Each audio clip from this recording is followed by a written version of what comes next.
I'll go back to what I asked you about the engineering department, et cetera. There's a finite amount of money. There's only so many prosecutors you can handle. These cases are complex. They take a lot to try, et cetera. You're going to magically, with the same budget, you're going to try more people. Is that what you're telling us? Yes, I'll do it with less money. I had the opportunity to sit at the budget hearing when Mr. Gaines presented his budget 2 weeks ago to the Mahoning County Commissioner's office. Now, keep in mind that last year, the county prosecutor gave raises that ranged up to 22%. I'm going to assume that no one in this room that doesn't work for Paul Gaines didn't get a raise of 22%. I will also tell you that as he sat there, he talked about a shortfall. He used the word shortfall as a possibility for his budget this year. Of course, that means he may not have enough money come the end of the year. And then he had the nerve to ask the commissioners for more money for next year. And he did this. He sat there and asked for more money and presented a bloated budget again while deputies are laid off, while jail pods are closed, and while those working in the jail are fighting the worst of the worst on a daily basis and are having bodily fluids thrown on them, and who are working at an hourly wage that would put a family of 4 at the poverty level. He just doesn't get it when it comes to budget. And I will do everything I can to cut that bloated budget, to move these cases faster. And you have my pledge. You asked one of the others for a pledge. I'll give you this pledge. Any money I shave from that bloated budget, I will return to the general fund, and I will beg the commissioners to put it towards the sheriff's department.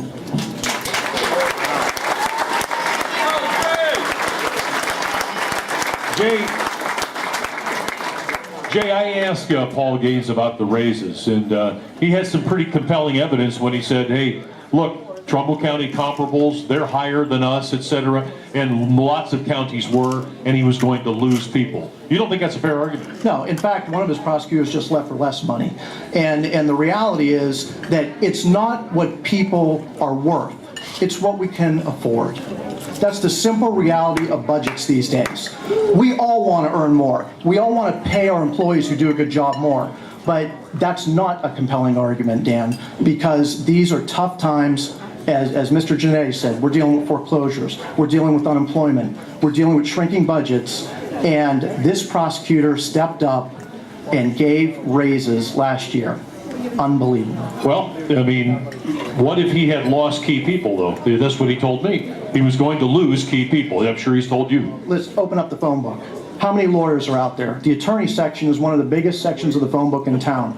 Plus, there are over 700 lawyers in the Mahoning County Bar Association, and many of them are looking for work.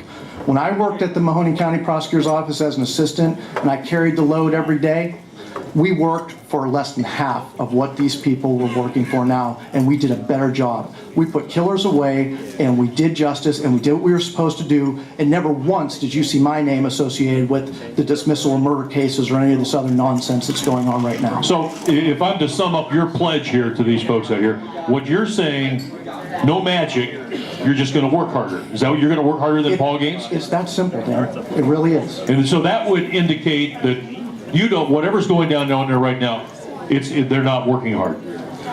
These are your colleagues, aren't they? Well, there are certain prosecutors that are working very hard. I know that Mr. Gaines likes to throw out statistics and likes to throw out averages, but there is a discrepancy in caseloads. Certain prosecutors are working in multiple courts, are working far more cases than other prosecutors. And I'll be happy to have a discussion with that anytime you want. You don't think that some of this goes back to the judges are not putting away people long enough? Ultimately, it is the judge's responsibility, but it's the prosecutor's job to be the voice and to get up there and call for hard sentences, to make sure the judge has every bit of information he or she needs to put these people away.